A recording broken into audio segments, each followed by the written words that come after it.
Welcome to the Nightmare Lab. I've compiled a set of stories that are sure to creep into your dreams.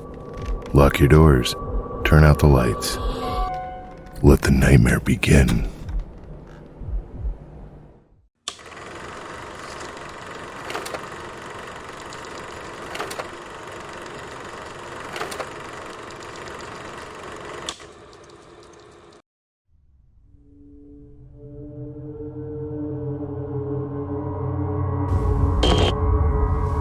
The first day of school. Everyone loves the first day of school, right? New year, new classes, new friends. It's a day full of potential and hope before all the dreary desperations of reality show up to ruin all the fun. I like the first day of school, but for a completely different reason. You see, I have a sort of power. When I look at people, I can sense a sort of aura around them. A colored outline based on how long that person has left to live. Most everyone I meet around my age is surrounded by a solid green hue, which means they have plenty of time left. A fair amount of them have a yellow-orangish color to their aura, which tends to mean a car crash or some other tragedy. Really, anything that takes people before their time, as they say. The real fun is when the auras venture into the red end of the spectrum, though. Every now and again I'll see someone who's basically a walking stoplight. Those are the ones that get murdered or kill themselves. It's such a rush to see them, knowing that their time is numbered. With that in mind, I always get to class very early so I can scout out my classmates' fates. The first kid that walked in is basically radiating red. I chuckled to myself, too damn bad, bro. But as people kept walking in, they all had the same intense glow. I finally caught a glimpse of my rose-tinted reflection in the window, but I was too stunned to move. Our professor stepped in, and he locked the door. His aura a sickening shade of green.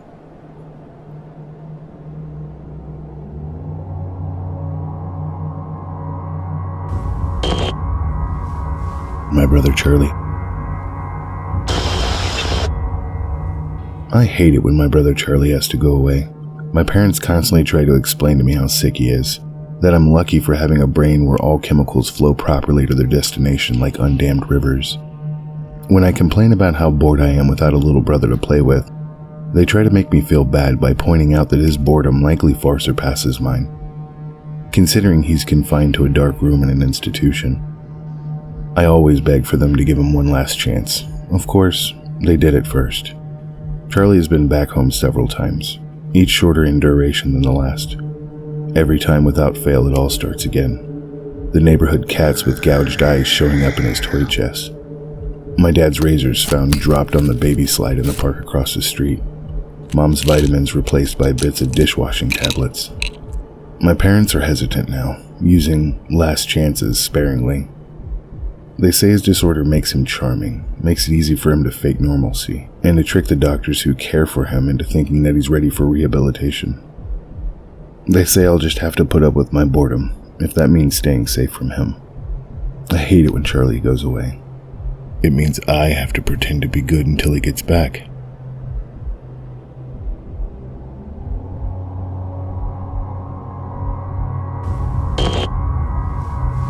This old new house. We bought an old house, my wife and I. She's in charge of the new construction, converting the kitchen into the master bedroom, for instance, while I'm on wallpaper removal duty. The previous owner papered every wall and ceiling. Removing it is brutal, but it's oddly satisfying. The best feeling is getting a long peel, similar to your skin when you're peeling from a sunburn. I don't know about you, but I kind of make a game of peeling, on the hunt for the longest piece before it rips. Under a corner section of paper in every room is a person's name and date. Curiosity got the best of me one night when I googled one of the names and discovered the person was actually a missing person. The missing date matching the date under the wallpaper. The next day I made a list of all the names and dates. Sure enough, each name was for a missing person with dates to match. We notified the police, who naturally sent out a crime scene team. I overheard one of the techs say, "Yep, it's human." Human? What's human? Sir, where is the material you removed from the walls already? This isn't wallpaper you're removing.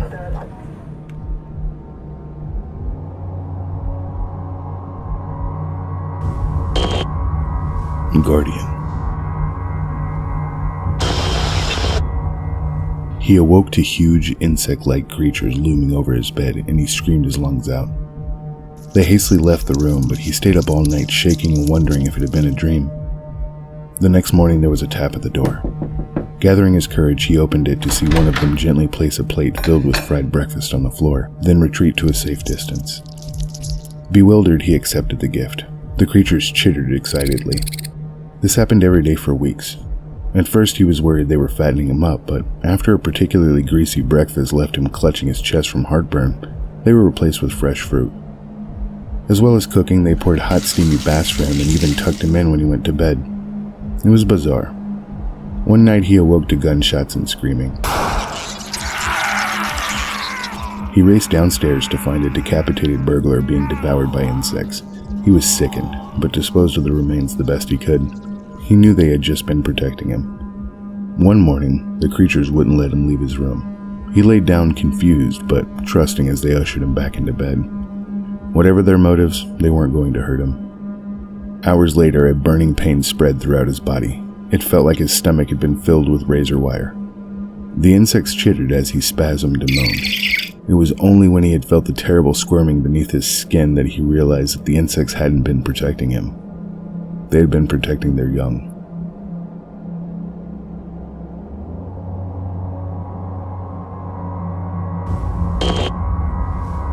Hell. There was no pearly gate. The only reason I knew I was in a cave was because I had just passed the entrance. The rock wall rose behind me with no ceiling in sight. I knew this was it. This is what religion talked about, what man feared. I had just entered the gate to hell. I felt the presence of the cave as if it was a living, breathing creature. The stench of rotten flesh overwhelmed me. Then there was the voice. It came from inside and all around. Welcome. Who are you? I asked, trying to keep my composure. You know. The thing answered. I did know. You're the devil, I stuttered, quickly losing my composure. Why me? I've lived as good as I could. The silence took over the space as my words died out. It seemed like an hour went by before the response came. What did you expect? The voice was penetrating but patient. I don't know. I never believed any of this. I uttered. Is that why I'm here? Silence. I continued. They say the greatest trick you ever pulled was convincing the world you don't exist. No. The greatest trick I ever pulled was convincing the world that there is an alternative. There is no God? I shivered. The cave trembled with the words. I am God.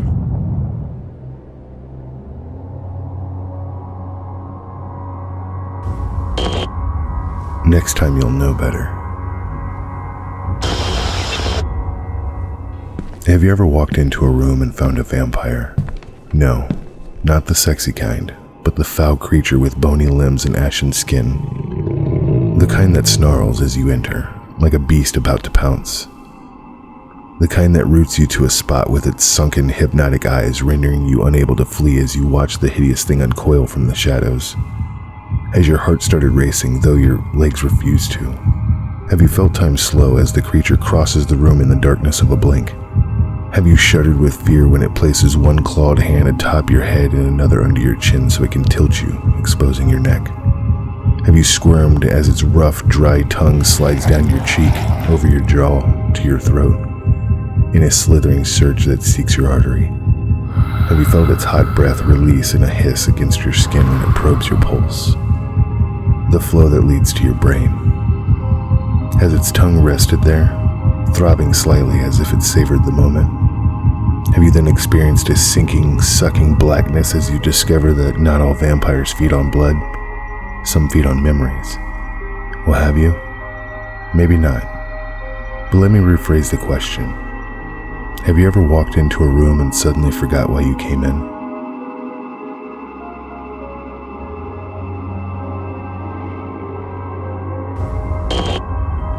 The accident. It was 1 a.m. and Guy Halverson sat in the dark living room. He hadn't moved for over an hour. The accident earlier that evening kept playing over and over in his mind. The light turned red, but he was in a hurry and accelerated. An orange blur came from his right. In a split second, there was a violent jolt. Then the bicyclist rolled across his hood and fell out of sight on the pavement. Horns blared angrily and he panicked, stepped on the gas and screeched away from the chaos into the darkness, shaken and keeping his eye on the rearview mirror until he got home. Why did you run, you idiot? He'd never committed a crime before this and punished himself by imagining years in jail, his career gone, his family gone, his future gone. Why not just go to the police right now? You can afford a lawyer. Then someone tapped on the front door, and his world suddenly crumbled away beneath him. They found me. There was nothing he could do but answer it. Running would only make matters worse. His body trembling, he got up, went to the front door, and opened it. A police officer stood under the porch light. "Mr. Halverson?" asked the grim officer. He let out a defeated sigh. "Yes. Let me..." Before he could finish, the officer interrupted him. "I'm terribly sorry, but I'm afraid I have some bad news. Your son's bike was struck by a hit-and-run driver this evening. He died at the scene. I'm very sorry for your loss."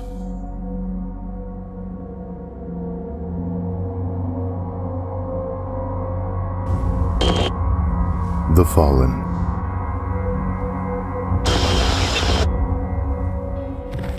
People started falling from the sky by the close of the decade. They were never clothed, always naked, and always with a petrifying grin on their faces.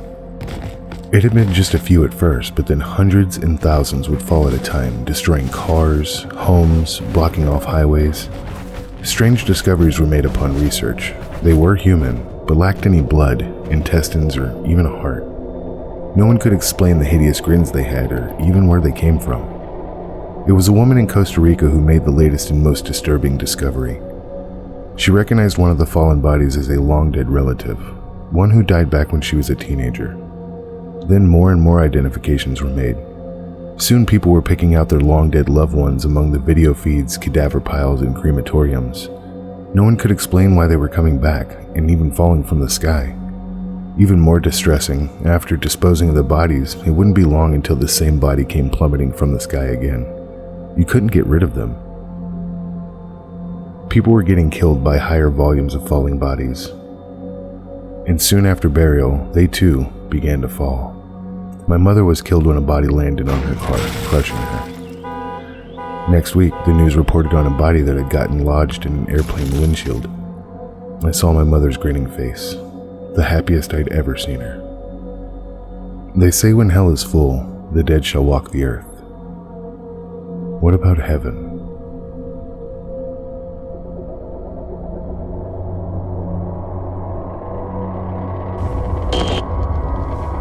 There's no reason to be afraid. When my sister Betsy and I were kids, our family lived for a while in a charming old farmhouse. We loved exploring its dusty corners and climbed the apple tree in the backyard. But our favorite thing was the ghost. We called her Mother because she seemed so kind and nurturing. Some mornings, Betsy and I would wake up, and on each of our nightstands we'd find a cup that hadn't been there the night before. Mother had left them there, worried that we'd get thirsty during the night. She just wanted to take care of us. Among the house's old furnishings was an antique wooden chair, which we kept against the back wall of the living room. Whenever we were preoccupied, watching TV or playing a game, Mother would inch the chair forward, across the room, towards us. Sometimes she'd manage to move it all the way to the center of the room. We always felt sad putting it back against the wall.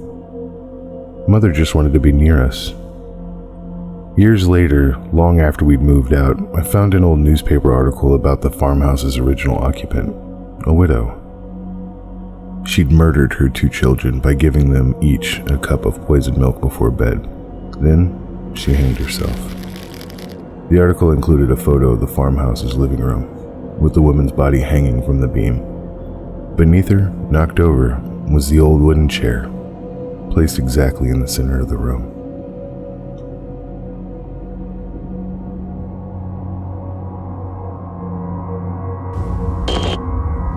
They got the definition wrong. It's been said that the definition of insanity is doing the same thing over and over and expecting different results. Now, I understand the sentiment behind the saying, but it is wrong. I entered the building on a bet. I was strapped for cash and didn't really buy into the old legends of the hotel to begin with, so $50 was more than enough to get me to do it. It was simple.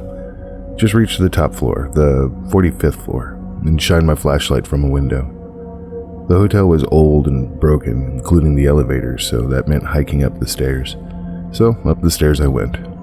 As I reached each platform, I noted the old brass plaques displaying the floor numbers. 15. 16. 17. 18. I felt a little tired as I crept higher, but so far no ghosts, no cannibals, no demons. Piece of cake. I can't tell you how happy I was when I entered the last stretch of numbers. I joyfully counted them aloud at each platform. 40. 41. 42. 43. 44. 44. I stopped and looked back down the stairs. I must have miscounted. So I continued up. 44. One more flight. 44. Down 10 flights, 44. 15 flights, 44. So it's been for as long as I can remember. So really, insanity isn't doing something repeatedly and expecting different results. It's knowing that the results will never, ever change. That each door leads to the same staircase, to the same number. It's realizing you no longer fall asleep. It's not knowing whether you've been running for days or weeks or years. It's when the sobbing slowly turns into laughter.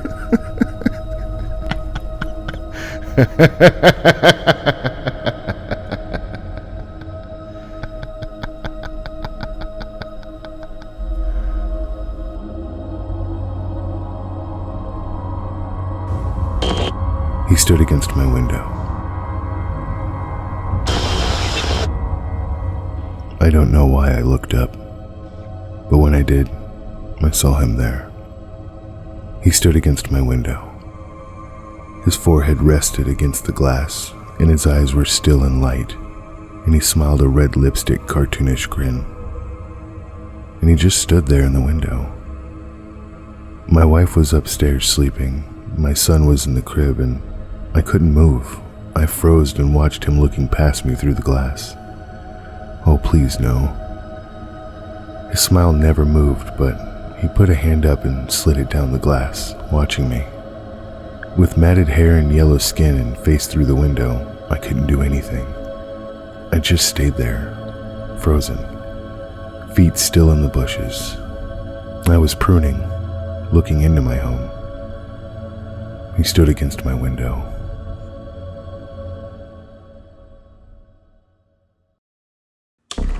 That concludes this week's session at the Nightmare Lab. If you enjoyed this episode, click the like button and comment below. If you have your own twisted tale that you'd like narrated on our channel, submit it through the form in the description. Become a part of our sinister collective by subscribing. Be here next week for another concoction to feed the nightmare.